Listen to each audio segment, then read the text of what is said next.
Hello, good morning, everyone. Uh, we haven't start the meeting yet because we are still waiting for the another speaker to be join with us. So please wait for maybe about 5 minutes, another 5 minutes. Thank you very much.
Assalamualaikum warahmatullahi wabarakatuh. Hello everyone. Good morning ladies and gentlemen. Welcome to Virtual International Conference on Science, Technology, Research and Innovation held by Universitas Negeri Semarang. I'm your host, Martinda Intan Permatahati, and I'm happy to see all participants from all around the world. If I'm not mistaken, there are 588 participants who already registered to join this virtual conference. And I'm going to say hello not only from Indonesia, but also from India, Malaysia, Pakistan, Philippines, and USA. Hello, everyone. And now we have 182 participants, and I hope that the rest of participants will join this conference soon. Again, on behalf of Universitas Negeri Semarang, I would like to say thanks for participation in this event. Now, let's begin this conference. First of all, let's say thanks to Allah who has been giving us guidance, happiness, health, and mercy, so we can participate in this event without any obstacles. Ladies and gentlemen, now allow me to welcome the Honorable Vice Rector of Academic Affairs for Universitas Negeri Semarang, the Honorable the Head of Research and Community Service, and in this beautiful moment, I would like to welcome three invited speakers, the Honorable Professor Dr. Siti Norasmah from UiTM Malaysia, the Honorable Professor Dr. Dian Sucihatiningsih Wisika Prjanti MSI from UNNES Indonesia, and Dr. Aulia Rifada from Nanocenter Indonesia. Ladies and gentlemen, the first agenda will be the opening speech from our Vice Rector of Academic Affairs, for Professor Dr. Zainuri MSI AKT. The time is yours.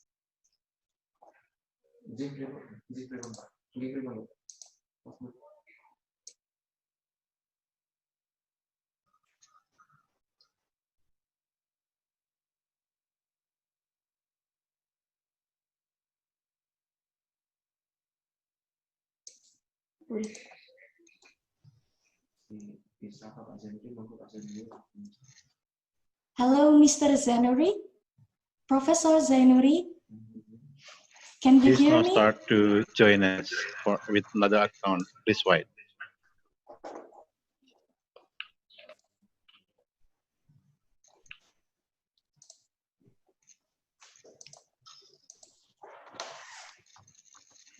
Okay, we are waiting for our Vice Rector of Universitas Negeri Semarang, Prof. Zainuri.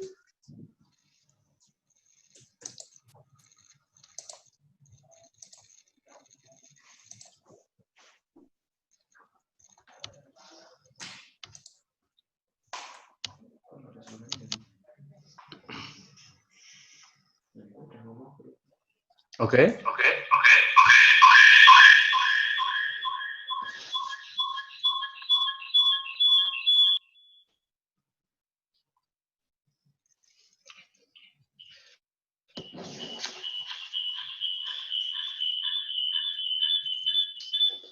Bismillahirrahmanirrahim. Assalamualaikum warahmatullahi wabarakatuh.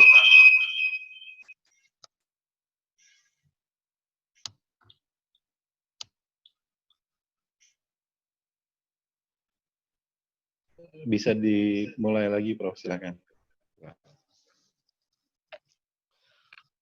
Bismillahirrahmanirrahim. Assalamualaikum warahmatullahi wabarakatuh. Honorable distinguished speakers, Associate Professor Dr. Siti Norasmah from UiTM Malaysia, Professor Dr. Sucihatiningsih Wisika Prjanti from Faculty of Economics, Universitas Negeri Semarang, Aulia Rifada, PS from Nanocenter Indonesia, Head of Research and Community Service Institute, Vice Rector, Deans, Director, and Head of Institution in UNNES, all participants. On behalf of Rector of Universitas Negeri Semarang, I wish to welcome you all to Virtual International Conference on Science, Technology, Research, and Innovation. First of all, let's thank Allah SWT to giving blessing and the opportunity for us to meet in the international conference conducted by a Research and Community Service Institute, Universitas Negeri Semarang. Distinguished ladies and gentlemen,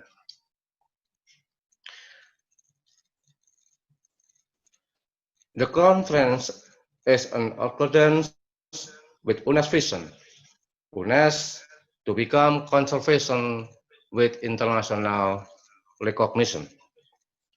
Conservation means keep or save what we have, wise use. The concept of conservation is related to the concept of local wisdom and sustainable development.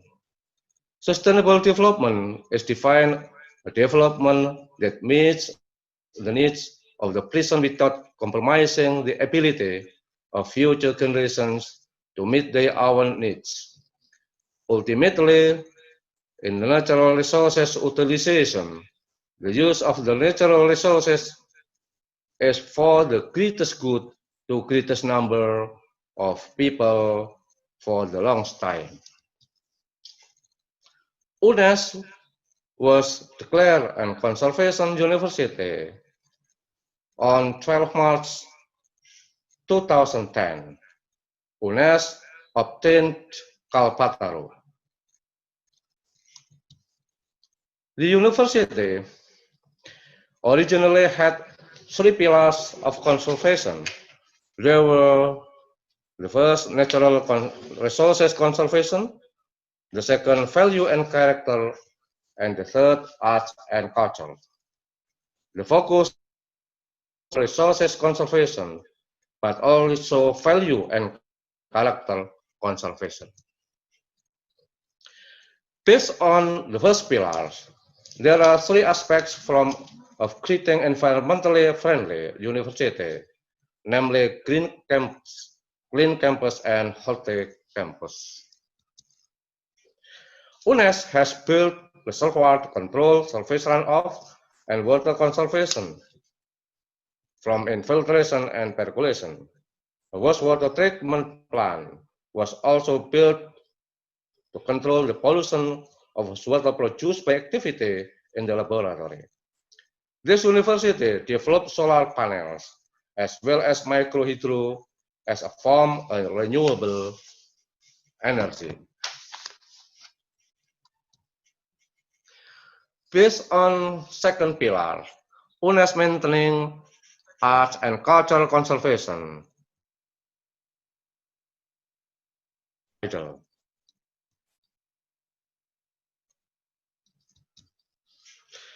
Based on the third pillar, UNNES developed 8 values and integrate them as faculty character. Faculty of Education has inspiring value. Faculty of Social Science has caring value. Faculty of Mathematics and Natural Sciences has innovative value. Faculty of Engineering should develop creative value. Faculty of Sport Science should have sportive value. Faculty of Economics should be honest, and Faculty of Law should be inspired by justice value. UNNES developed 5 values of educational character: integrity, religious, nationalism, mutual assistance, and independence. UNNES developed conservation characters: the first, tradition to uphold achievement; the second, anti-drugs, anti-plagiarism, and anti-radicalism; and the third, patriotism. Developing patriotism character. Combining all those pillars into the curriculum, pendidikan konservasi. UNNES reached a excellence accreditation institution.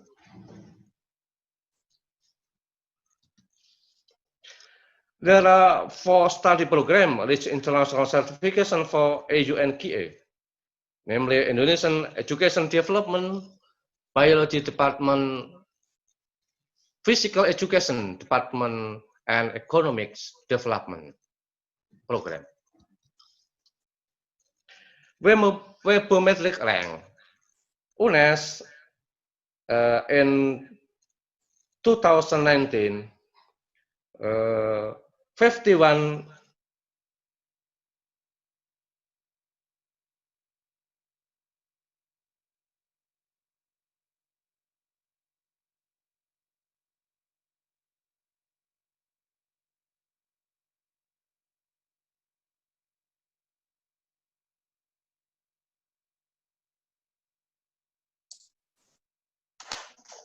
Okay, I'm sorry. There is a little bit connection.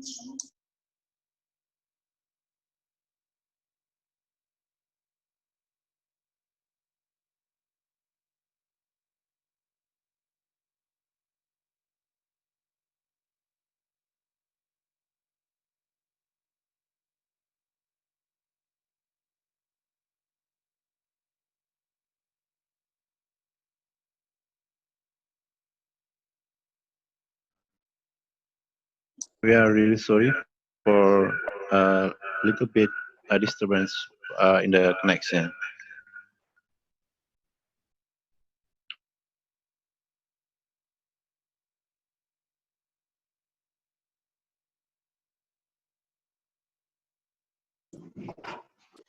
Okay, thank you for our Vice Rector who already gave the brief introduction about Universitas Negeri Semarang. We're sorry for the trouble and because of the connection. And now, ladies and gentlemen, the first agenda, we have to come to this main agenda that will be the session for the 3 invited speakers. Now let's invite our moderator here, Mr. Cepi Kurniawan, SSC, MSc, PhD. The time is yours.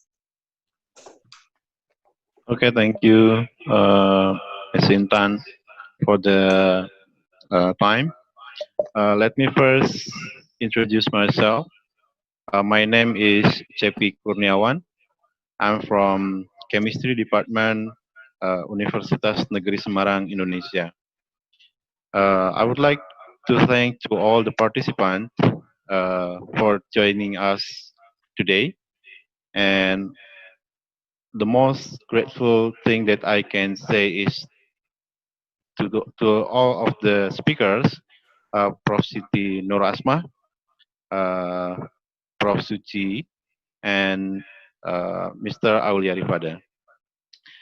Today, let me first introduce one speaker, the first speaker from University Technology Malaysia, Dr. Siti Norasmah Surip.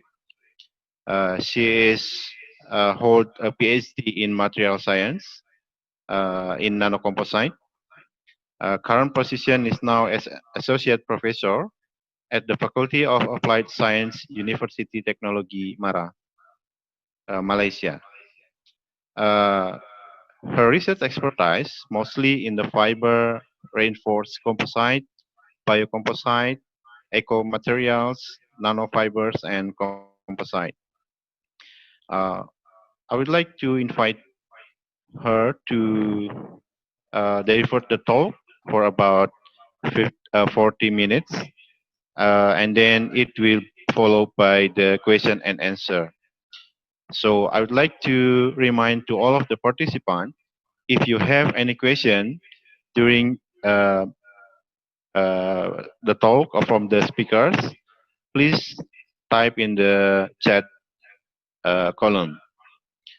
Otherwise, if you have a question after the uh, speaker talk, so please directly divert by video call. So I think Dr. Siti Norasmah already here.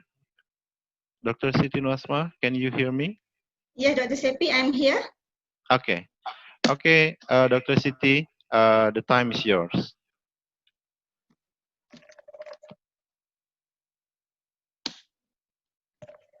Thank you, Dr. Seppi, for your introduction. Can you hear me? Yeah, I can hear you. Okay. Clearly. Before that, allow me to share my slide first. Okay.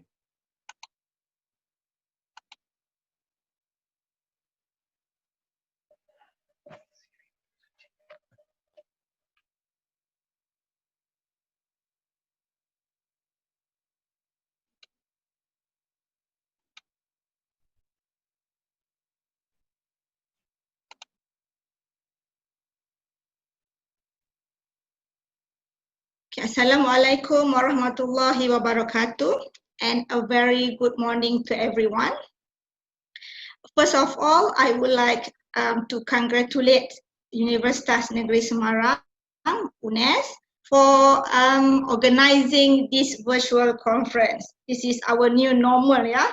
Not like our normal conference. We come together in one room, but now I'm talking to myself, but can be here all over the world. And also, I would like to thank to UNNES for inviting me to this virtual conference. As mentioned, my name is Siti Norasmah. I'm from Eco-Technology Program, Faculty of Applied Sciences, UiTM. UiTM is University Technology Mara, different with UTM, is a University Technology Malaysia. And currently, I'm also attached to the Forest Research Institute Malaysia for my industrial attachment. Okay, my topic today will be enhancing economic growth with eco-product. So before I go further on my topic, allow me to introduce a bit about my university, University Technology Mara, also known as UiTM. UiTM actually is a very big university. We have 35 campuses in all over state of Malaysia. I can say that in every state of Malaysia, at least we have one campus. And I'm from main campus in Shah Alam. Currently we have about 180,000 students. And our alumni is more than 800,000 alumni. And we offered more than 500 programs in all our campuses. So you can imagine how big we are. And UiTM is encouraged, is welcome you all for the research collaboration or staff exchange or student exchange with us. For more details on our university, you can log on to our website, yeah? UNNES and UiTM, this is the example of student exchange and staff exchange. In 2018, Dr. Chepi and bring his students, 5 of his students, to come to our faculty for their final year project.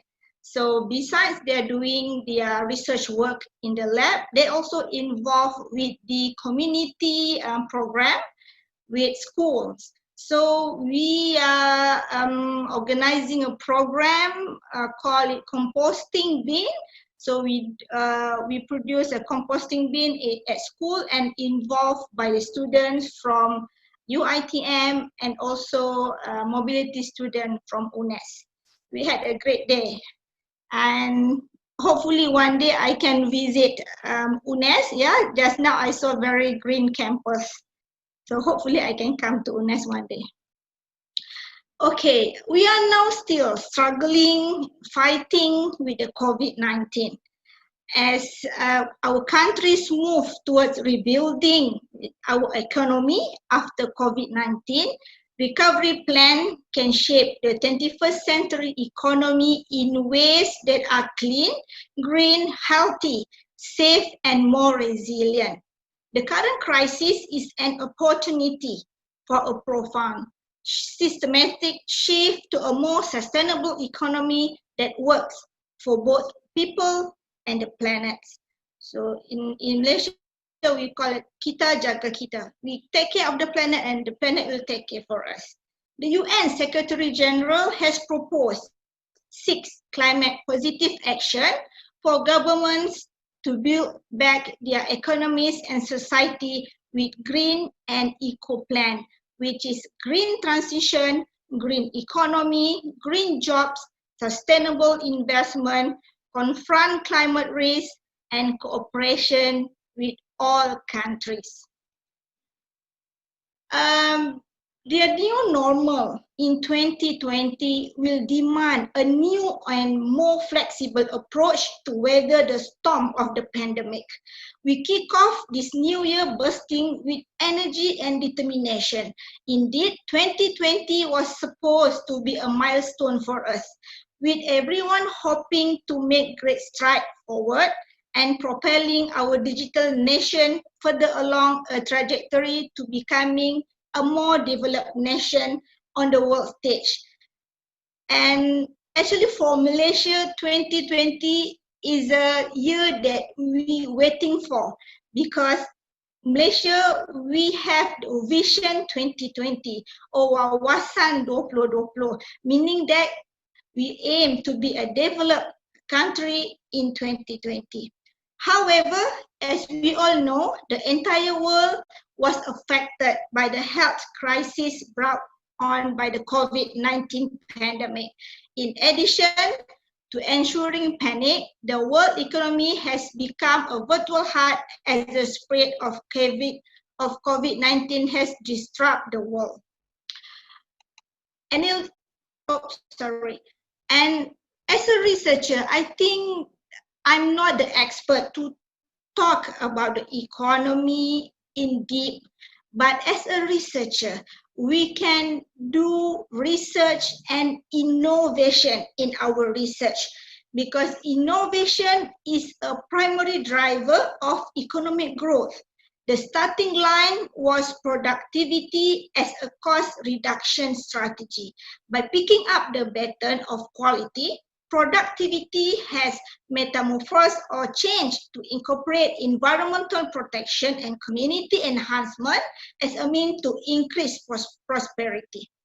Under the umbrella of green production or eco-production, innovation, a key engine of economic growth, become part of a holistic strategy to move toward a sustainable future. Okay, as you can see in the screen, there is 17 goals that set up by the United Nations. So we have about 10 more years to achieve the goal. As a researcher, we should address at least one of the goals in our research. So for our group, on my team, we address more on goals number 13 and number 15.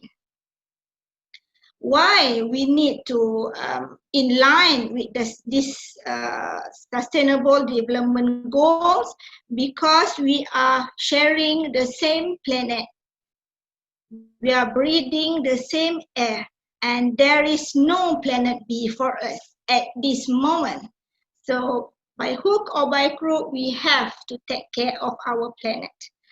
And actually, the COVID-19, there is a positive part on that.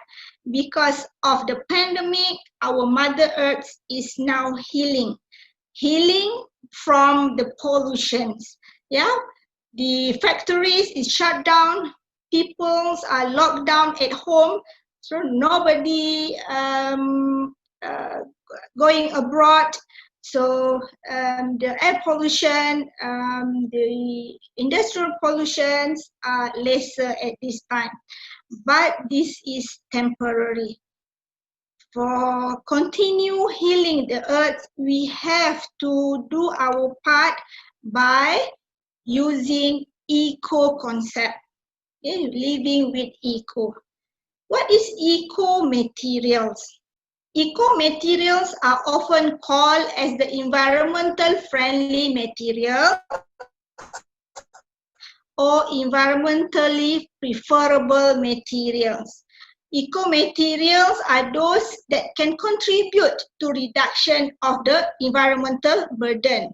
And eco-materials play a key role in material science and technology to minimize the environmental impact, enhance the recyclability of materials, and to increase energy and material efficiency.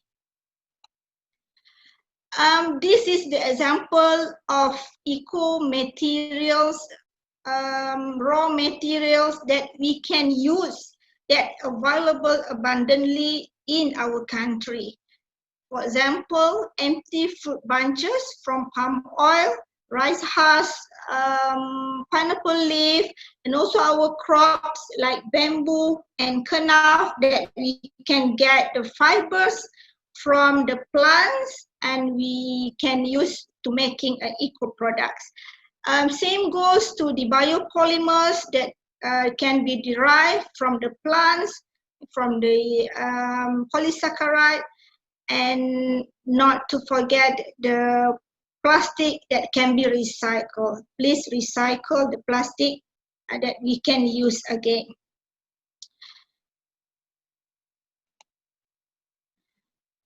Okay, eco-based product is any product that can reduce the impact on the environment and greener in comparison with other products in the same category or with similar functionality.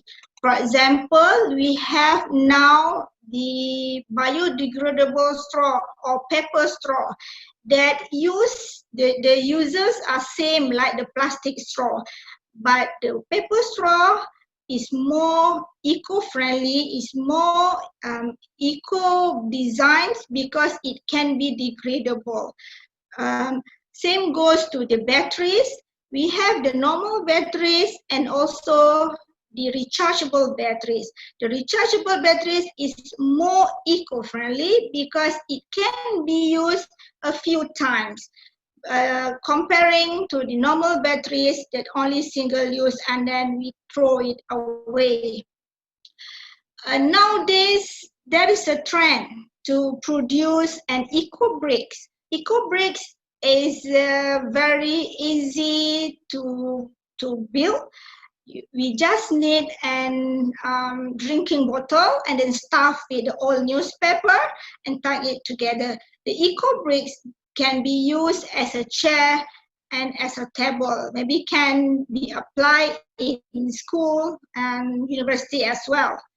And don't be surprised that our cell phone nowadays, the component, more than 35% to 40% of the component are made from the recycled plastic. This also revealed by the Apple itself. Their handphone, iPhone 11 Pro, the component also made from the recycled plastic, about 35%. This is also example of the recycled plastic that used by Nike. They made a football shirt, the jersey, from recycled plastic, recycled bottle. So 8 bottles can be used for one football shirt with their process.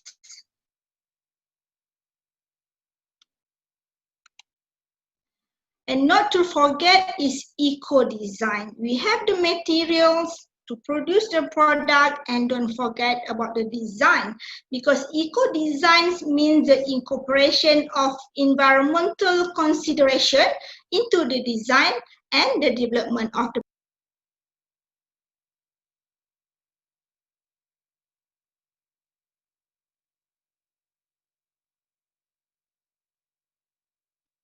Dr. Siti, your voice is mute.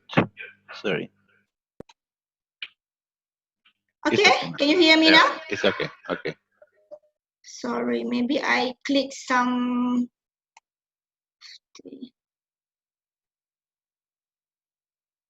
Okay. All right, talk about the eco-design. This is the vehicle, the eco vehicle, the solar car from our students. I'm not sure from UNNES if you participate in this marathon, but from UiTM, we do participate in the Shell Eco Marathon. So they designed a car with the aerodynamic eco design, and to make sure that they're using less energy. They are using the solar energy for the car. And nowadays, housing also, they are using eco-design for house to make the house more environmental friendly. And maybe one day, who knows, maybe we can planting our durian tree on our rooftop, yeah? Because durian are now very expensive. We can have our plants on our rooftop and our balcony, and this is more green for the community. One example of the eco-design also on the mineral water bottle that now can be flipped to get a smaller size. So when people throw it away in the bin, there will be more space for the trash.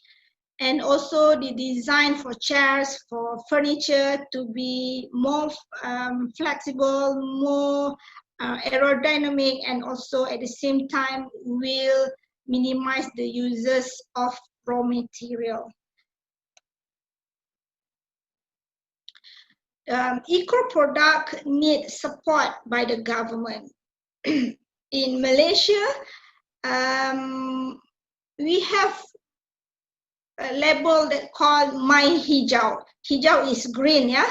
So My Hijau is Malaysia official green recognition scheme that endorsed by the government of Malaysia to bring together certified product and services that meet local and international environmental standards. So for this, we have more than, as for 2018, there is more than 3,000 registered product and service under this scheme. And I'm sure now the numbers are increasing. And we also have the incentive for green innovation by the government. So there is the green tax incentive category, which is green investment tax allowance for assets, for project, and also green income tax exemption for service provider. So with this incentive, in 2018, a total of 242 projects were approved, and total investment value of ringgit Malaysia 3.29 billion. I don't know if in Indonesia to convert it, yeah, this is lot of money. When the awareness of eco-product is increasing, the demand for renewable products like biocomposite also increasing. So biocomposite is a combination, two or more materials that insoluble, then the materials come from the natural sources like natural fibers that mix with the polymer. The polymer can be the biopolymer or the synthetic polymer. And the biocomposite application is very vast. We have lots of application for biocomposite. And as I mentioned, the matrix can be from biodegradables and also non-biodegradable and biodegradable sources. But we hope that we can substitute the fossil fuel polymer with the biomass polymer as much as we can. And why biocomposite? Because biocomposite are renewable raw material base, okay? And is a biodegradable and can be recycled. It can reduce fossil fuel and resource of the consumption of biofuel. It's lower greenhouse gas emission, and it's also lower impact on the environment, comparative, lightweight, safe because non-toxic, and also reduce in cost. This is important for the economy.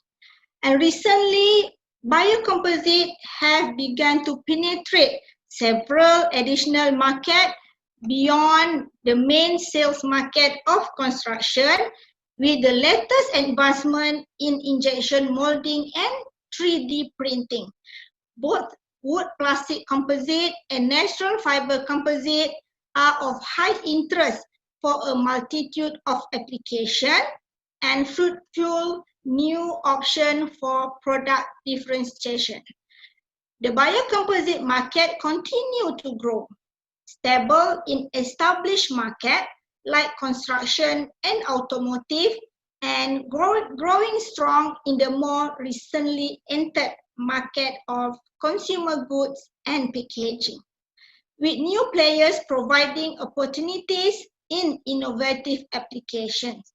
The biggest increase is expected for traded biocomposite granulates for furniture, toys, consumer goods, and cases, primarily in injection molding and 3D printing. This is quite a new innovation by the researcher from Austria. This is the wood replacement product for building applications such as for particle boards and fiber boards. This is the materials called as a fasal. Fasal is injection moldable wood fibers that generating more interest nowadays. Fasal contains around 60% of wood fibers, 20% of corn, 18% natural resin, and 2% of natural additive. It is aimed to replace wood in interior or short-life product while having the advantage of polymer shaping methods, high mechanical properties, and also water resistant. So this can be used in our injection molding and 3D process. And we have lots of natural fibers in our country. The most copious and renewable bio-based material sources in nature is natural fibers, and is primarily based on the origin, either coming from plants or animal, or also the mineral fibers. All plant fibers are composed of cellulose, while animal fibers consist of protein. As we can see in the list of the biofibers, I'm sure that we can get easily bagasse from the sugarcane, bamboo, jute, coir, cotton, flax, kapur, kenaf, and also oil palm. Although natural fibers are abundantly available in countries like in India, Bangladesh, and Southeast Asia, but we need to have the constant supply with high quality fibers to guarantee the production.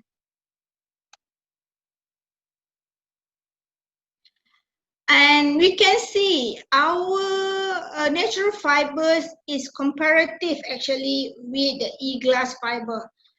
For example, here the Remy and e-glass, the tensile modulus is high, sometimes is higher than the e-glass fiber, and we can still improve our performance of natural fibers with a few modification and also produce hybrid composites.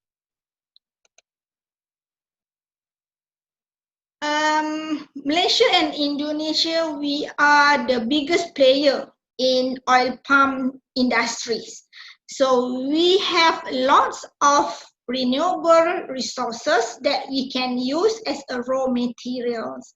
So in oil palm tree, we can find easily the oil palm frond, empty fruit bunch or EFB, and also oil palm trunk.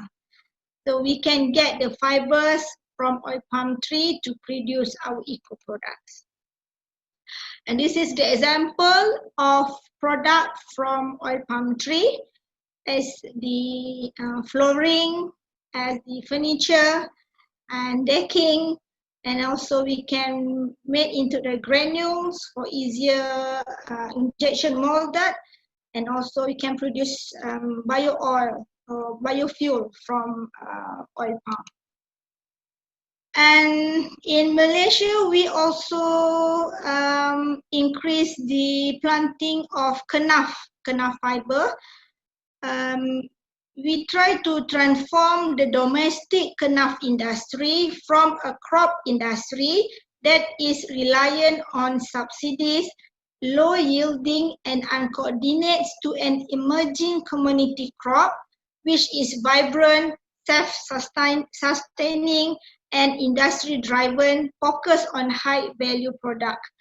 Because from the upstream, when we produce the product, let's say, for example, the automotive parts, we use the kenaf in our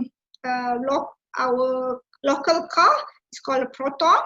So we use kenaf fiber in the interior part of the car. So you can see the price is increasing from the fiber itself. When it's come to the product, it's the price getting very, very high. And we can, if we see the biocomposite market, this is in 2019, half of the market is for building and construction.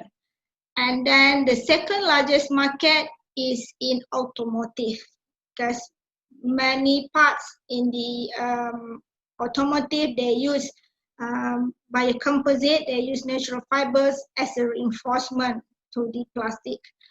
And then on consumer goods and others. And as we can see in the biocomposite market in US, also keep increasing from year to year. And I'm sure that COVID-19 will affect this trend, but it will still increasing because the demand is there. Because awareness of using eco products is getting higher. And same goes in Europe. As we can see here that I would like to highlight that the users of biocomposite in technical application, furniture, consumer goods, as a rigid packaging, and mainly injection molding and 3D printing, their production in 2018 is about 60,000 tons, and its projection in another 10 years, it will be increased as much as double or threefold of the production in 2018. So you can see here that as well, good for planet. We only use the raw material effectively. We we don't take the raw material bigger, only small, but if effective benefit. So, and last, through startup, yes, because we do business, we want to gain profit. So from the profit, we can open job field, we can support the nation through our tax, and yeah, we can make maybe part of the profit we can sufficient the research expense, which maybe before we need to support from another institution, from government or maybe from private sectors. Okay, this our from today. There is 10 startups which running, but actually there are more. These 10 startups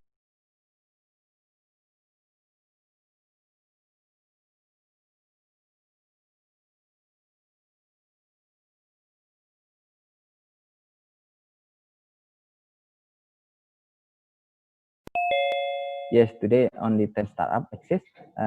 Cumulative revenue from this 10 startup is 2.5 million US dollars as in 2019. But yeah, it's still small, but it's growing. And 10,000 more jobs created. It's from full-timer, part-timer, freelancer, and student internships. So these four fields that we try to focus in Internet of Things, biotechnology, neuroscience, and nanotechnology. Okay, we start to what's the challenge? How we really, what is the first step to build a startup? Sorry, research-based startup. Yeah. Build a startup is not enough if we have a good product. It's an innovative product. It's not enough. It's about a person who's behind the gun. Because sometimes good products with bad marketing, bad operation, it's unable to meet the actual consumer. So in Nanocenter Indonesia, we collaborate between entrepreneurs. It's mostly they are young people, have passion in business, have spirit to promote product, but have maybe compared with the scientists have lower knowledge in the product. He met with the scientists who own the product, who own the research, have a good laboratory, but maybe he unable to do some business thing like marketing, operations, making business pitch deck. Yeah, so these 2% finally match. So from us, we provide like pre-seed just enough operation capital, a co-working space, business coaching, how to build business plan, how to build business model canvas like that, and we try to connect with our networks in investors and buyers. After that, after these things collected, and yes, finally the startup is started. Yeah, but it's just first step of 1,000 miles journey. Yeah, when the scientists and entrepreneurs is met, they try to develop a prototype. Yeah, the entrepreneur try to understand what the market needs. The scientists try to build the product which needed by the market. Sometimes the scientists have an ego. they try to build a product with ABC features as high quality as possible, but sometimes the market doesn't need it. Maybe he need only one feature with lower cost, or maybe ABC is not needed. Maybe the feature D is needed to solve their problem. So these two persons must be what it means, understand each other. So when the prototype is ready, we step to intellectual property registration. It's important because to protect the prototype from any plagiarism. When the prototype is ready, we do customer validation. We try to understand, is this what markets really needs? We offer them to try. We give to the customer samples. We ask them to try. Is this good enough? Is the price match enough? Is the feature solve enough to their problem? We collect the data, we compile it, and we discuss it. Is the product suitable to market or not? When the market likes it, we build a business plan. We pitch it to the investor and buyers if they are interested, and then the investment is secured. And then after we gain the investment, we step to mass production, establish, get lots of money, and maybe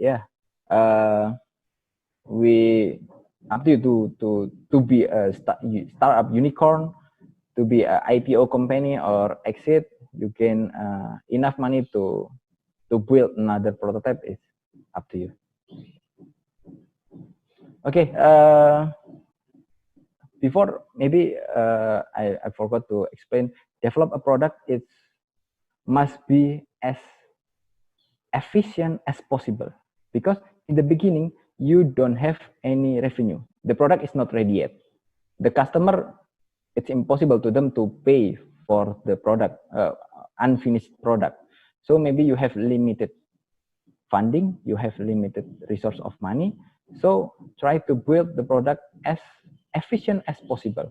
Try to understand more and more to the customer what actually their needs, because when we can match the product with the market needs, it means we can launch it as soon as possible.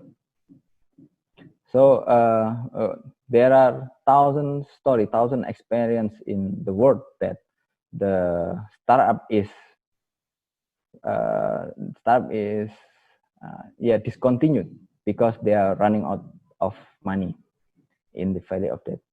So when the product is launched, product is loved by the customers, we can the early revenue, we secure the pre-seed investment, so we can talk further about the products. We can early stage and late stage, maybe you become a unicorn, IPO, or exit. Yeah. So maybe it's maybe from another country we have different story. Maybe from this talks we can discuss any story from another country, any experience from them. So this is more detailed about the steps how we launch a startup. First, maybe if you come as a company or a complete team, there is an entrepreneur and the researcher. So we do an initial assessment. We want to check, is this research, is this product really needed by the market? Is the regulation, sometimes we want to build a product, but the bureaucracy in the experience in Indonesia, I don't know about another country, like we built a medicine, but the BPOM, like FDA of Indonesia, have no regulation of it. So it's another challenge for us. So we do initial assessment to make sure this product, this research result have potential to be launched as startup. Second, if you come as entrepreneurs, you have only passion, you have only spirit to be a technopreneur. We try to find you a co-founder. So matching co-founder, it's like you're finding a perfect man for your daughter. Because running a startup is not only 1 or 2 years program, it's a long life program. So finding a co-founder is like finding a right person. Yeah, so if these two pass, we try to fund pre-seed funding and then running a program like finance and legal registration, HR and management, and business development and marketing. So we targeted by 2025, there is more than startups incubated.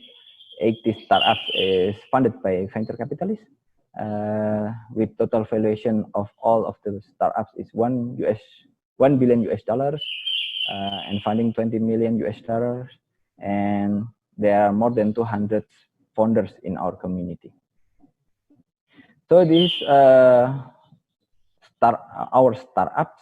First is Nanobubble. It's produce a machine, a system to produce nano-sized bubble to improve the quality and production of fisheries.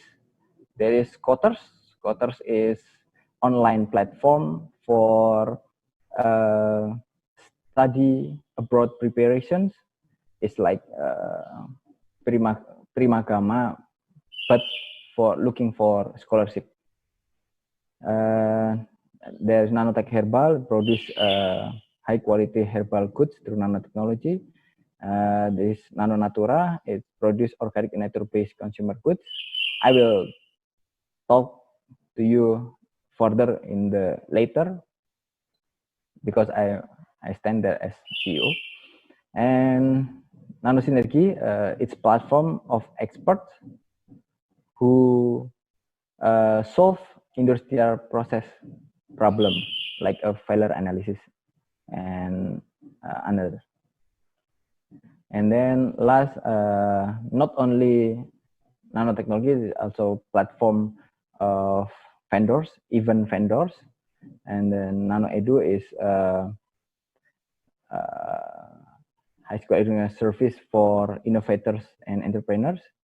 Revamp is provide also in solution for smart and modern property, smart home, porous paving block, vertical garden, renewable energy. Brainorus, neuroscience-based startup. Most of them gain a revenue in 2019. Most of them just started this year. So yeah, this is a Nanobubble. The founder is Didi Cahyadi. The researcher is Prof Nurul. Yeah, we always match between the technopreneur and researcher in our startups. This is, they have won crypto incubators last year and won about almost, this is in rupiah, in dollars, maybe around 50 grand. This is Nanotech Herbal. This is the CEO and this is the researchers.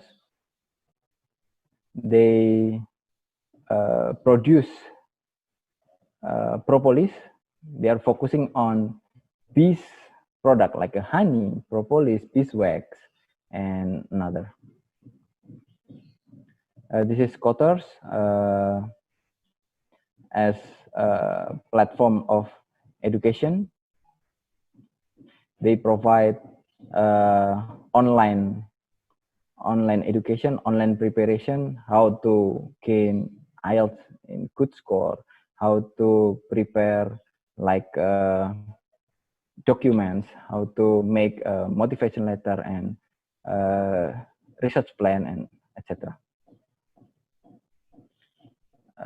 So this is Nano Synergy, with platform of experts who solve failure analysis and industrial problem, corrosion prevention, non-destructive texting. So this is Nanonatura. Me as CEO, we produce nanotech-based beauty and health products. We got help from Prof Nurul as the inventor of nanoparticle synthesized machine, patented. These are products like skincare with nano gold, skincare with nano mangosteen. This is detergent with nano silver as antibacterial agent, and this is kids toothpaste with nano hydroxyapatite for remineralizing agent. So this is the researchers who have joined us to collaborate in our startups. There are various from the research institute, universities, and abroad universities, and many more. These are the founders, Prof Nurul as chairman, Ikono and Arif as managing partner in Nano Venture, Suyandaru in Nano Foundation, Dr. Alfiano Fianto in Nano Research Institute. This Nanocenter in the media. We have covered from CNN. Prof. Nurul also received WIPO medal from Vice President Yusuf Kala, from Net TV, from TEDx. This is our partners and clients. They're from local institution, private and government based, and also international company also have joined us. So we hope we can, our dreams to, one is democratize nanotechnology. We want to glorify the researchers.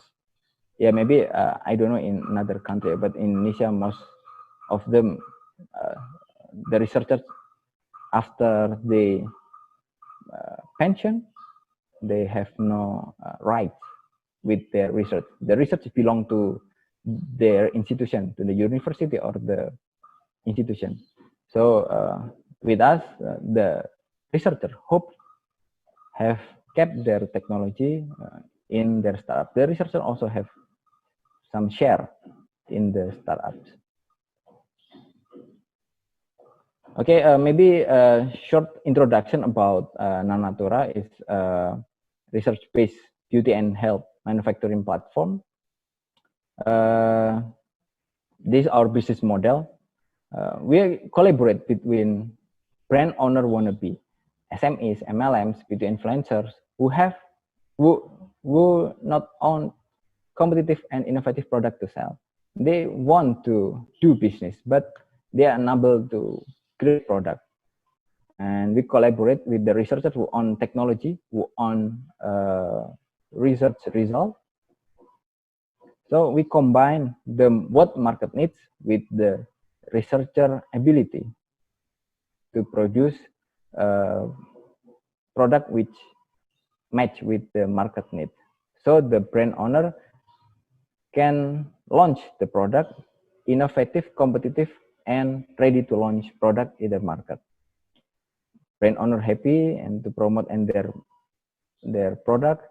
Researcher also happy because the research is give more benefit to the people. So this is the example of 2019 products. NASA is one MLM company in Indonesia which has 2 million members around Indonesia and ASEAN. First, they discuss with us.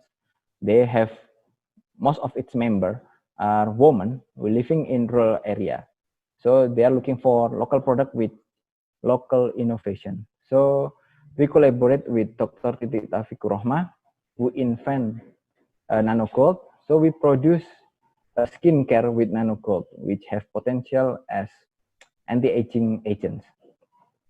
So we do formulations. So we register legal registration to BPOM and WIPO for brand registration. We manufacture it, we do product design, and then NASA can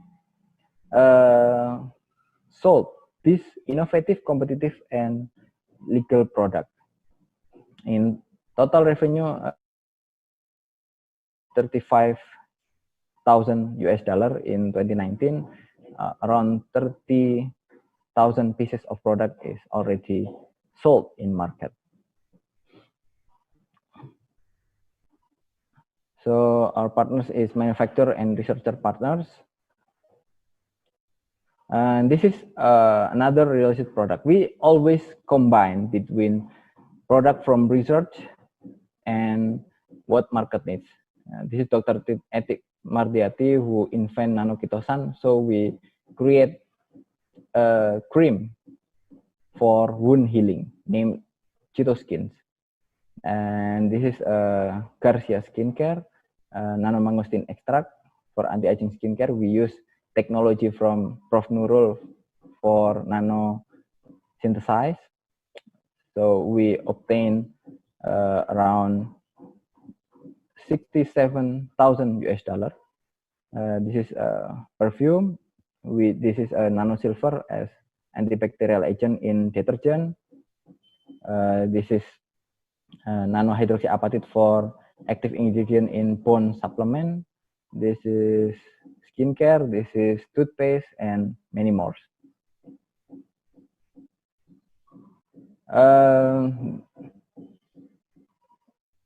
There are also prototypes which already prepared but not launched yet because we still looking for partners or investors or buyers who interested to buy the products. So this is our teams. Me as CEO, degree in physics nanotechnology. Arif, Doni as product development. Arif as marketing. Bapak as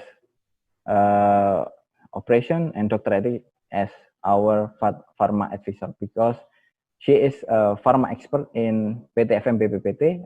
It means government institution in pharmacology and medicine. So this is from us. This is my contact, email and phone number also available in WhatsApp. So thank you very much. I hope what I have shared give you any more inspiration to build startup from research. Thank you. Okay, thank you very much, Pak Aulia.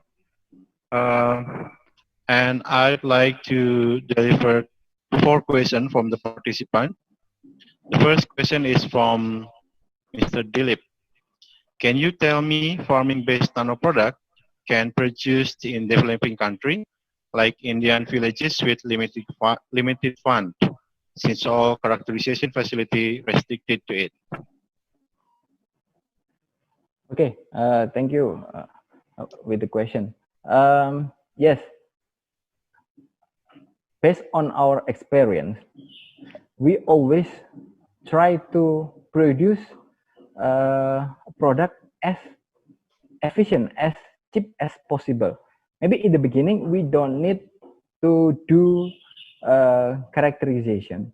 Maybe we can use any formulation before which already use similar quality, and we try to match with the customer needs. Maybe your example in rural area in India, maybe with lower economy level. So yeah, maybe we can modify the formula. We use maybe cheaper formula. We use smaller quantity of nanoparticle, but it gives enough benefit to the customer. Maybe when it started, at the same time we try to promote the brand. If the people already know with the brand, familiar with the brand, at the same time we can launch a second variant which has more potential, which have more benefit, which has more quality. So we try to gain the customers wider. Maybe the higher level economy can also enjoy the product. So yeah, it's possible to produce in rural area. Okay. Next question is from Teddy Tanjalu from University De La Salle University, Manado. I have a question, or actually a statement, regarding technology-based startup. Some customers prefer to buy a tangible product that they can assess the product's quality directly, whereas selling a product through technology by online is lack of this issue. Thus, how can a business or startup provider tackle or guarantee the product will meet the advertised product feature through online? Thank you. Maybe you have some opinion or response to this statement. Yes, maybe yeah, building a startup is not about, yeah, I mentioned again, it's not always about providing a good high quality product. It's always about met with the customer needs. So can you please elaborate again the question? Okay, so about the technology-based startup, some customers prefer to buy tangible product that they can assess the product quality directly. So this is just comparison, direct buying compared to online issues.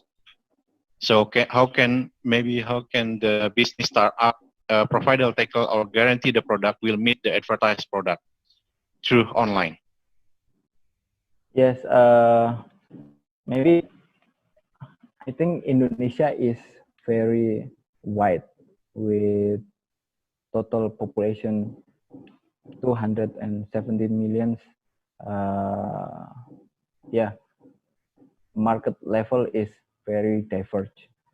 If some customer prefer to obtain a high quality product, there are as well people who want cheaper, maybe lower quality, but have similar benefit with the higher quality. So yeah, we can say it's impossible before we try it. So here I'm optimistic to, yeah, in this competitive era, we can, as startup, we can provide a product, good price, and suitable with the market needs. Okay, there's another question from Salma. How the market penetration of this innovation product in Indonesia? Is there any challenges? Yes, the challenge is very challenging, not only from markets, but as well from the government regulation. So yeah, BPOM as Indonesian FDA in Indonesia have some difficult regulation to pass. Yes, I know they want to protect the customer from any overclaimed product, but sometimes the document, the requirement they need is impossible to provide. So again, first, in the very beginning, market penetration is about marketing and introduction the product to the market. we collaborate with. That's why in Nanonatura, we sometimes if we produce a beauty and health product, we collaborate with some SMEs, with MLMs, with beauty influencers who have numbers of followers, sometimes 1 million, 10 million followers who like to follow their Instagram, their social media. Yes, in this era, it's impossible to do all by ourselves. We need collaboration. So based on our experience, before we launch a product, we understand market needs. We try to understand what market wants, how to obtain them, how to close with them. If they like to open their social media every day, so we try to penetrate. We try to close with them through social media. If they are women in rural area, we try to collaborate with the with the person who come in their field, or person who close to them, because in rural area sometimes they are unfamiliar with the internet. So offline marketing is quite efficient in the rural area. So yeah, Indonesia is very wide. It's challenging. It's not, we unable to say one strategy is enough for one country. It's impossible. So every area, every person have different strategies to penetrate with them. So, okay. Thank you. Next question. Maybe you can also promote this. Is there a skincare available online? I mean, all this the product from Nanocenter is online, available online. Oh yes. Okay. Maybe you can find this Exco Gold. You try to Google it in Tokopedia or Google it, so you can find Exco in the nearest reseller in your city. I don't know, the question is from Indonesia or abroad? No, abroad. Unfortunately, this product still available in Indonesia only. But I hope in the future, last year we have any close discussion with the Malaysia, Technopark Malaysia and Nano Malaysia. We want to have collaboration to produce product. I hope in the near time we can export our products to abroad. I hope. Okay. Yeah, maybe if you are interested with our products, we can talk further to be our distributor in your country. Okay, nice. Actually, there is still a question, but maybe I can only choose one more question from the chat. Is there any link for applying nanotechnology in wastewater treatment? Yes. Currently, due to COVID, we have it is impacted so much with our institution. So currently, we only choose a specific area which have potential to commercialize. Maybe in the when the COVID is over, just stay close with us through our website and social media. When the application or any program is open. So yeah, maybe not today. I hope in the close time we can open any application. Okay, thank you very much, Pak Aulia. Interesting talk and with very innovative product that has been generated by Nanocenter Indonesia. I hope this information sharing can also be an insight for the participant all over the world. Thank you very much. And I think think that's it. All the three speakers for the speaker session. Thank you very much for Dr. Siti Norasmah from University Teknologi Mara, Malaysia, and also to Professor Sucihatiningsih Wisika from Universitas Negeri Semarang, and Pak Aulia Rifada as CEO, one of CEO in Nanocenter Indonesia.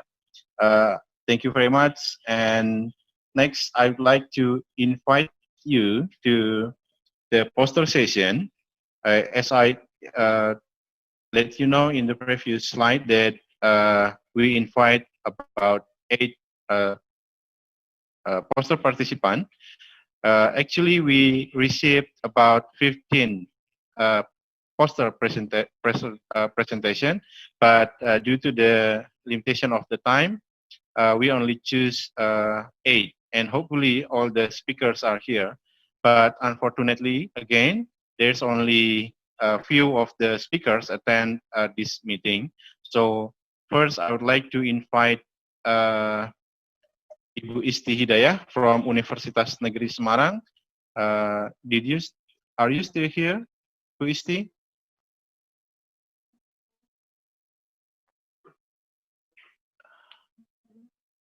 And then we also have Ibu Maharani from Inabik. Bu Maharani, are you here? Can you hear me? Okay, Bu Maharani is here. And then Dr. Ashraf, did you hear?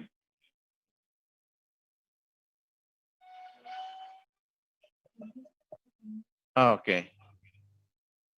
Dr. Ashraf, can you hear me? And also, Mr.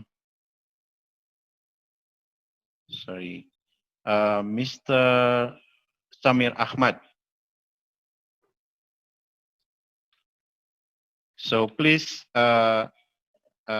inactive your unmute voices. Dr. Ashraf.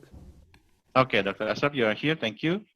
The first presenter will be delivered by Dr. Isti Hidayah from Universitas Negeri Semarang.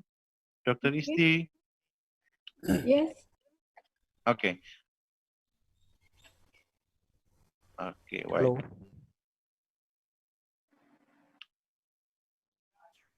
Hello. Hello. Yeah, Samir is there.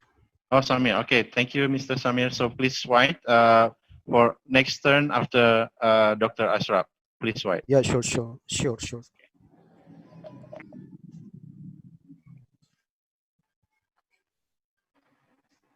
Okay, please wait.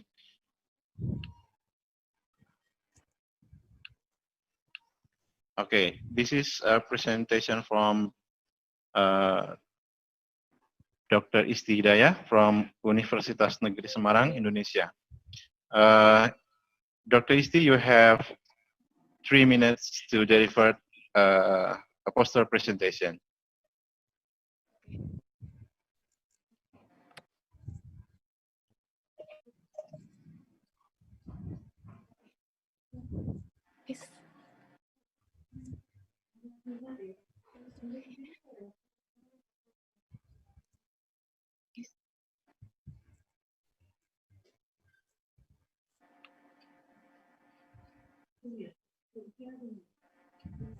Enough. Okay. Assalamualaikum warahmatullahi wabarakatuh. Good afternoon. My name is Isti Hidayah from Universitas Negeri Semarang. My title of my poster is Innovation and Commercialization of Individual Mathematics Manipulative and Overcoming Online Learning Obstacle in Pandemic Period. Mathematic manipulative, which NET would call it as LPPM, alat peraga matematika, are still required in mathematics learning, especially at primary education level. elementary school and junior high school. The result showed that by using LPPM, learning activity become constructive learning and students become active as well. Mathematics learning in class is usually conducted using classical LPPM, followed by group work. Group work is done by worksheet and LPPM. But along with COVID-19 pandemic circumstance, mathematics learning is conducted by online. LPPM demonstration, group work, or working together is not possible. Innovation and commercialization have been carried out in development research. Individual LPPM innovation are personal, smaller in size, easy to carry around, lightweight, inexpensive equipment with manual as well as type worksheet. Worksheet are modification from worksheet used in class. Modification applied so that they can function without having to depend on other people, teacher, on another student. Individual LPPM are as commercial product, as stationary, easily available, even without having to leave home. The result about individual LPPM usage showed positive student response to thinking activities that support higher order thinking skill, 94%. Exactly, this result classical learning using individual LPPM. The LPPM can be brought home by student until the subject matter is completed. Individual LPPM can be used by children anytime, anywhere child-based tool, overcoming a child curiosity, happy to explore, think, and think. Okay, Mr. Cepi, that is all my poster presentation. My apologies if there is any mistake. Thank you and good afternoon. Assalamualaikum warahmatullahi wabarakatuh. Waalaikumsalam warahmatullahi wabarakatuh. Thank you, Bu Isti. Interesting topic, and hopefully your research will be developed to the more productive and recognized internationally. Okay, next I would like to invite Ibu Maharani. Yes. Okay. Can you share the slide? Yes. Of course, yes. Okay.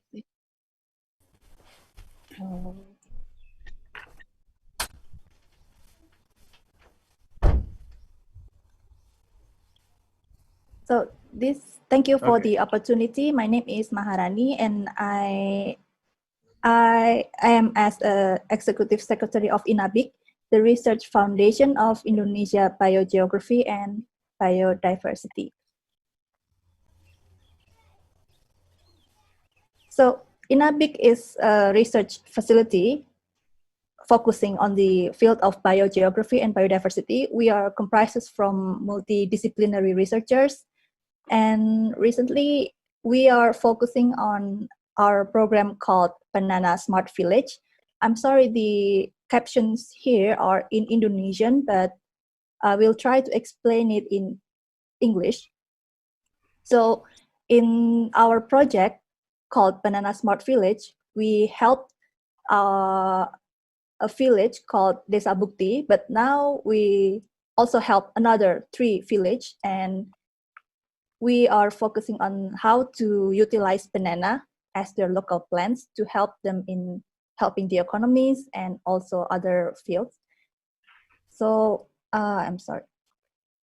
The research area is now around 60 acres and focusing on the northern side of Bali, Buleleng, near Lovina Beach.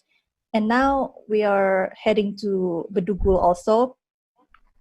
But our research scope is focusing on 3 main aspects, mainly research, education, and social. So whatever we will collaborate or what we will do in the future, we will have a focus on multidisciplinary. For example, we have researchers from geographic information system, also biology, also design, because my major is design, and the products not only from the agricultural area, but also in the post-harvest. And post-harvest means when after we deliver the bananas to the supplier, for example, Hypermart in Bali and Sunbright in Bali, we also utilize the banana parks because after banana fruits once in its lifetime, they will die and they will wither. And if we don't use that well, it will add up to the waste material. So that's where the design division works. In example, in my previous projects, I made acoustic board made from banana parks, and also crafts, handbags, or for example, textile. Yes, I remember the previous presentation from Dr. Siti from Malaysia. Banana is one potential material, and we have abundance in Indonesia, not only bamboo, but banana is really potential, and it has a bright future in the scope of design and architecture. And if I may share the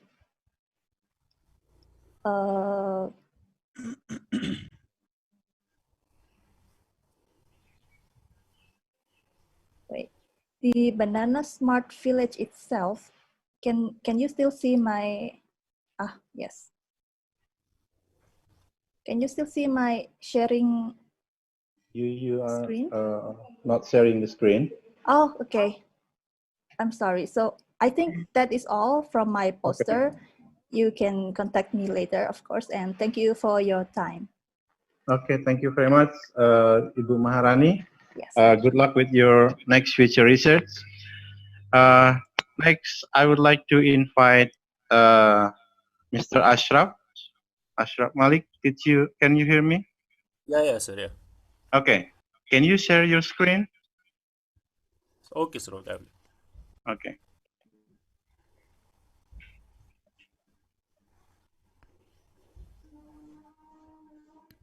One minute, sir. 1 minute. Okay.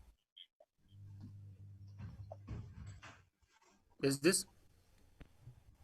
Maybe I can help you to share the screen, so you just explain about your research. Okay. With my PC, so that's why I could. Okay. Okay. I will share your poster. Yes, sir. Yes, we can do. Right. Okay, sir.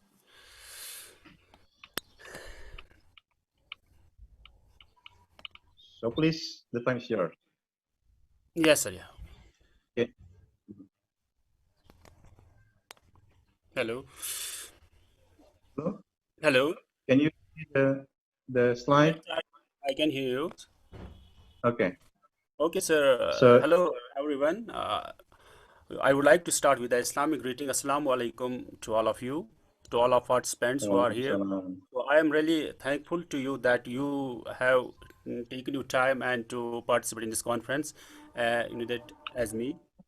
So actually, my topic is a little bit different as compared to other speakers. I just want to highlight a main issue that's a present in today's world. So actually, we are we have made a lot of advancement in technology and science, but there is a problem that we are that we are facing some challenges with the advancement of the technology. Actually, my topic is how social media addiction affects our health. So my topic will be the heading of my paper is the social media addiction and its consequences on mental health. So I would like to highlight the main concerns of the social media addiction. As you know that the persistent advancement in science and technology had made life comfortable and satisfying. Okay. So actually, during the whole process of this advancement of the technology, we have some noble inventions, just like a social media. It's a noble invention as far as that my thinking is concerned, because social media has given us a much more positive things as compared to negative. Because through social media we can interact with each other, that across the world, across the globe. That is not possible, by physically visiting to those areas. That's not, because due to time limitations, due to economical conditions, so everybody can't visit across the globe. But social media has provided us that platform that we can reduce the distance between the people, although they are living 1,000 miles away. So actually, but from the other side of the social media, we have we are facing a lot of challenges. We are facing a lot of negative impact of social media. That is the social media addictions. As I have concised my paper just in one poster, you can also look at the poster. I have given some figures here, that there are some popular social media sites which are mostly used by the teenagers, yeah, adolescents. Just like look at the poster, we have a Facebook. That means 71% of the teenagers that are in between the 13 to 17 years are using the Facebook right now. So they are the Facebook addicts. Similarly, we have a Instagram, that is 52% of the people, especially teenagers, are indulged or addicted of the Instagram. Similarly, we have another, that is Snapchat, and that's a 41% of the teenagers are involved in these addictions. And similarly, we have another one, that's a Twitter. So Twitter is also a popular among the teenagers as well as among the adults, young adults. So 33% of the people are right now addict of using the Twitter. So there are many more social media sites which are also in which most of the people are involved in that. Most of the teenagers or the young adults are becoming adult of these, using these social media sites. So I will just provide a little bit figure of social media addiction. Just like from one of the research, I have found that there are 51% young age people, especially the adolescents, who use the social media to interact with each other. Interact with each other. Are you hearing me? Am I audible? Yeah. Okay. Is my audible to everyone? Yeah. It's Okay, all sir. we can clearly see your presentation and also your voices. Okay, sir. Thank you very much. Sir, just I just want to, sir, come to the point of my presentation. Okay, please. Time, sir. So now I will just show some bad health effects of the social media. Actually, due to the continuous use of the social media, we have some health challenges. You can also see the poster where I have shown in the poster. There are some psychological challenge as well as physical health challenges of using continuous social media. Actually, due to the addiction of the social media, most of the people are sitting at a one place for long hours. So this definitely will give rise to their BMI, that is a body mass index. That means this will become a main reason that we become obese. We needed we can simply say that we become a victim of the obesity. And not only this, because loneliness, isolation, anxiety, sleeplessness, loss of reality, depression. So these are some common problems that are associated with the social media addictions. Actually, I have put some suggestions so that if you consider these suggestions in future, you can stop your children's as well as your younger ones to become addict of these social media. First of all, first session is, because due to the limitation of our time, I could not present fully the paper, because there were some interesting facts in this paper, but due to some limitations of the time, presence of the other participants, I could not just elaborate my paper clearly. But just I am just concluding my topic by these suggestions. So first of all, actually, as you know, that social media is a time-efficient communication platform. So we should keep our mind and our moral standard high while communicating with each other. As you know, that social media is becoming a that platform where we interact with every type of people, whether she's a female or a male. But sometimes some people lose the moral standards. They are using abusive language. They are using some Sorry, sir. just. The time is up. Okay, next, maybe you can share in our next conference. Thank you very much. Thank you, sir. Thank you very much. Okay, next I'd like to invite Dr. Ashraf. Yes, sir. I have done, sir. Okay. And then next, Mr. Samir. Hello? Yeah, I can. Hello, Siti, sir. Yeah. I can hear you. Can you share the screen? Hello? Hello. Hello. Hello? Can you hear me? Hello. Dr. Samir, I can hear you, but can you hear me?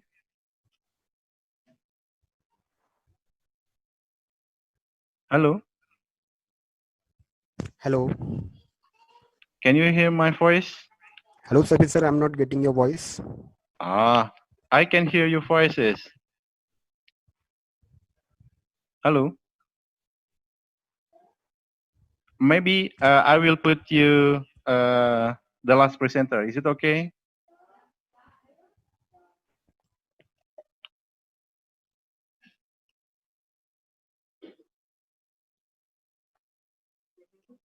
Hello? Yeah, hello. Can you hear me? Sorry, maybe you can see the chat.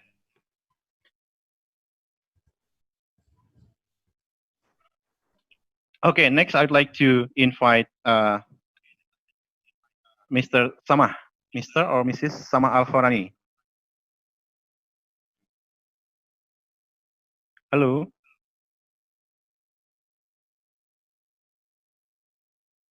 Okay, I will move to Miss or Mrs. Kavita Rajagopal. Can you hear me?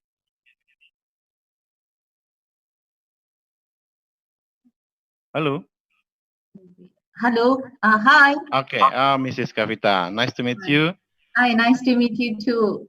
Okay. Can you share your screen? Wait, yeah. Already open. But how to share it? You can't. So I will use my own screen. So Okay, you yes, please. just deliver the talk. Okay. Wait. Mrs. Kavita, wait.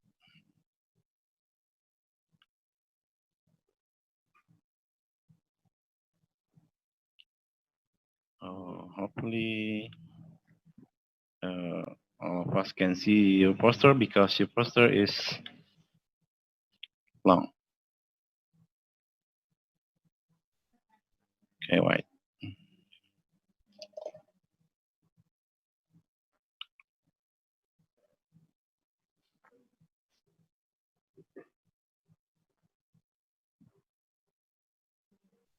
Okay. So I will share the screen.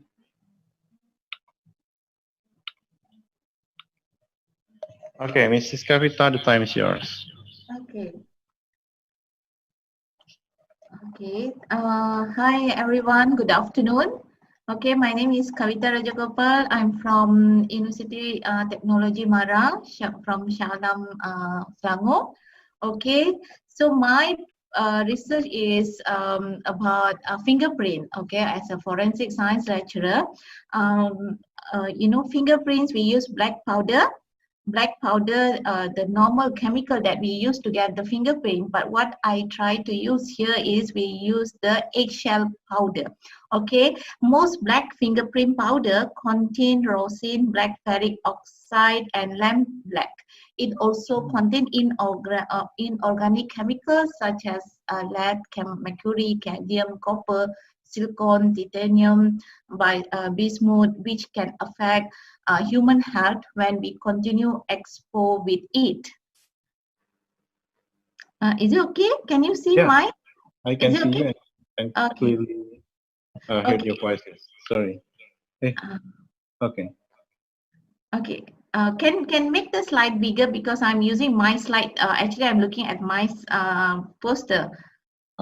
Your poster is so small. Sorry, I will use this one. So because other participants they can't. Okay, let me try. Yeah, I try to share mine. Let me try. Yes. Okay, please. Okay. Is it okay now? Yeah. Okay. Kids now. Okay. Sorry for the disturbance and some technical problem.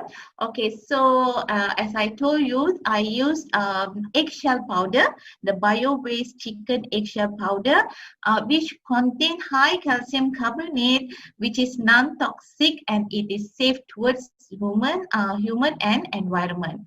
Okay, so compare the use of bio-based dye eggshell as a fingerprint powder instead of expensive black powder from the fingerprint kit.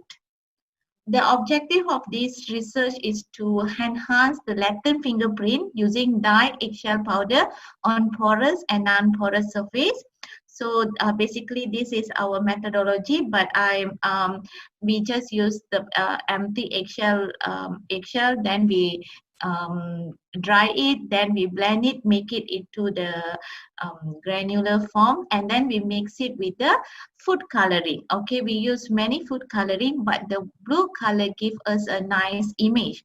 Okay, so the uniqueness of this research, bio-based chicken eggshell powder contain the main thing is it non-toxic and it is safe towards human being and environment, and apart that it also cheaper and easily available with simple preparation.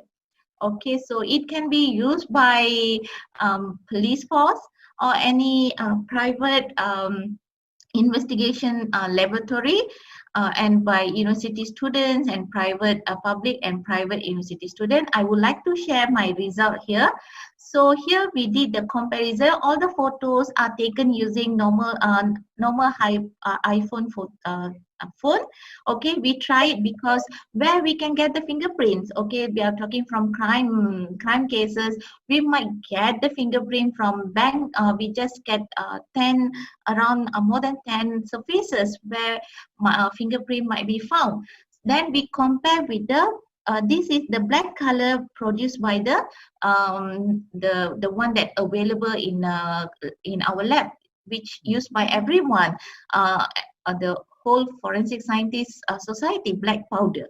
Okay, and this one is the eggshell. So you see when we compare it with banknote, we try it on A4 paper, we try it on thermal paper, aluminium foil,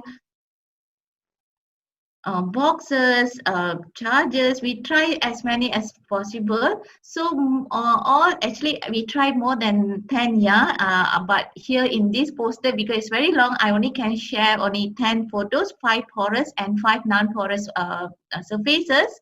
So this one figure both, if you see black powder, the one that the person the society using now, it will produce more smear. And it will, let's say, if we want to talk about which evidence to be collected, DNA or fingerprint first. So if we take the fingerprint, this black powder will affect the DNA that might be found on that surface. Okay, compared to the eggshell powder, it's more clean. The surrounding area is more clean compared to the black powder. So so the conclusion is the eggshell powder has been successfully used to enhance the latent fingerprint on different surfaces, and the fingerprint images are comparable compared to the black powder.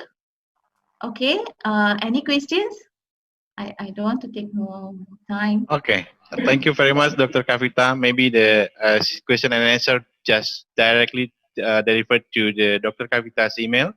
You can see in the her I can check the chat also. Chat box. Okay, Okay, Okay, your thank you mic so also there much. for the question by chat. Okay, thank you very much, Dr. Kavita. Okay, Next, thank I'd you so like much. to invite Mr. Sama Al-Horani.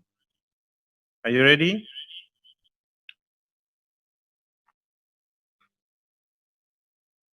Mr. Sama?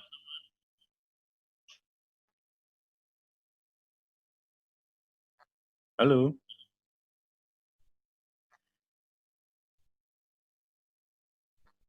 Unfortunately, I cannot hear the voices or any chat, but previously he said ready, but Mr. Sama, can you hear me?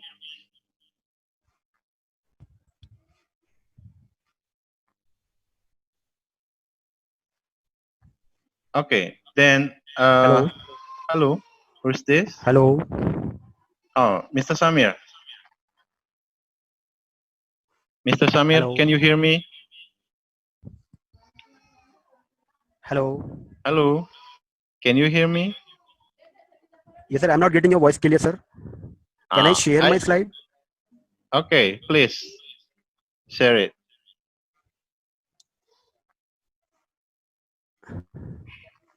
Hello, please share it.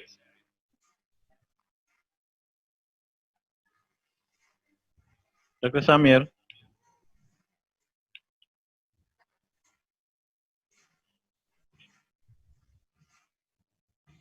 Can you see the screen right now? I share your poster.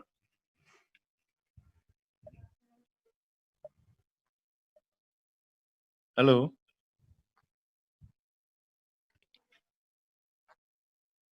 This is interesting result, but unfortunately, I cannot connect to the authors.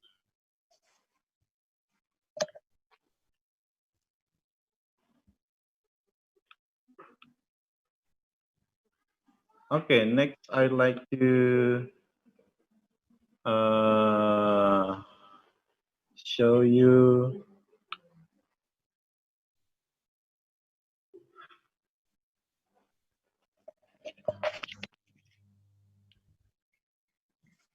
Hello, Mr. Samir, Mr.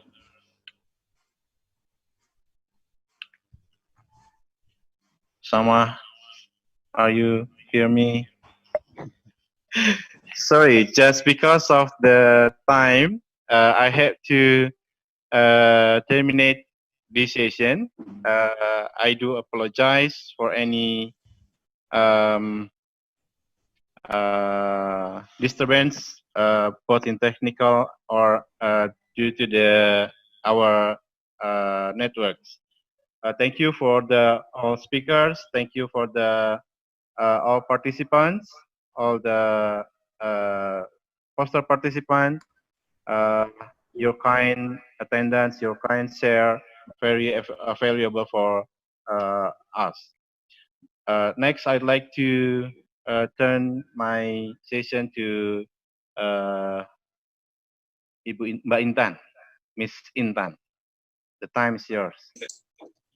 Okay, thank you, Mr. Chappy, for setting us moderated during the session.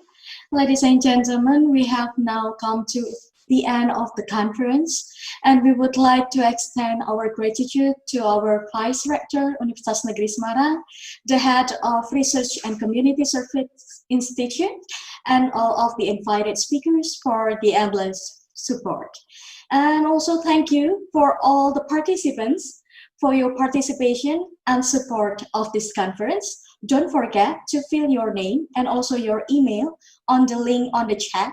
So you can also click the link for your e-certificate and make sure that it is correct, okay?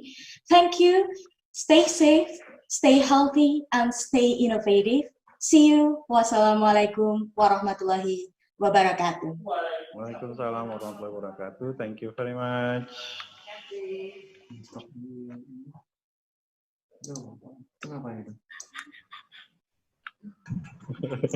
Thank you, Professor.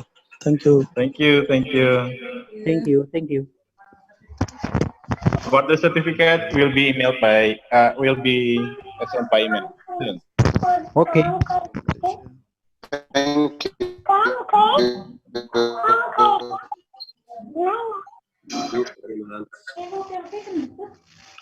Thank you. Thank you.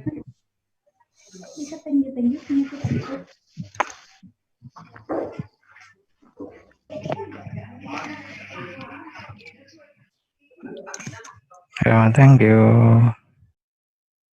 You're welcome. Thank you. Hello, hello. Hello. Thank you, organizer. Okay, thank you. Nam Bangli. Terima kasih. Sama-sama. Thank you. Thank you, Ma. Syukran. Matur nuwun. Thank Yeah, you very much. thank Terima you. kasih. Have a fine. Yes. Syukran. Hello. Yeah.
Can you please send the link again?